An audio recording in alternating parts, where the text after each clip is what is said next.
மதுராந்தகம் அருகே தெருநாயை நரிக்காரர் ஒருவர் துப்பாக்கியால் சுட்டதில் பள்ளி சிறுவன் ஒருவன் படுகாயமடைந்த சம்பவம் அப்பகுதியில் பரபரப்பை ஏற்படுத்தியுள்ளது. செங்கல்பட்டு மாவட்டம் மதுராந்தகத்தை அடுத்த சுத்தாமூர் காவல் நிலைய எல்லைக்குட்பட்ட கொங்கராந்தாங்கல் கிராமத்தைச் சேர்ந்தவர் முருகன். இவருடைய மகன் குரலரசன் அப்பகுதியில் உள்ள பள்ளியில் 6ஆம் வகுப்பு பயின்று வருகிறான். இந்நிலையில் குரலரசன் அதே பகுதியில் உள்ள கடைக்கு சென்று கொண்டிருந்தான். அப்போது அதே பகுதியில் உடல்நலம் பாதிக்கப்பட்ட நிலையில் சுற்றித் திரியும் ஒரு தெருநாயை சுடுவதற்காக வெங்கடேசன் என்பவர் சிறுகரணை கிராமத்தைச் சேர்ந்த நரிக்காரர் சரத்குமார் என்பவரை அழைத்து வந்துள்ளார். நாயை நாட்டு துப்பாக்கியால் சரத்குமார் சுட்டபோது அதிலிருந்து வெளிப்பட்ட ஈய குண்டுகள் தவறுதலாக குரலரசனின் தலையில் பாய்ந்தது.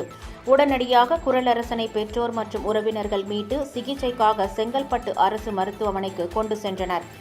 இந்த சம்பவம் குறித்து சுத்தாமூர் போலீசார் வழக்கு பதிவு செய்து வெங்கடேசன் மற்றும் நரிக்காரர் சரத்குமார் ஆகிய இருவரையும் கைது செய்தனர்.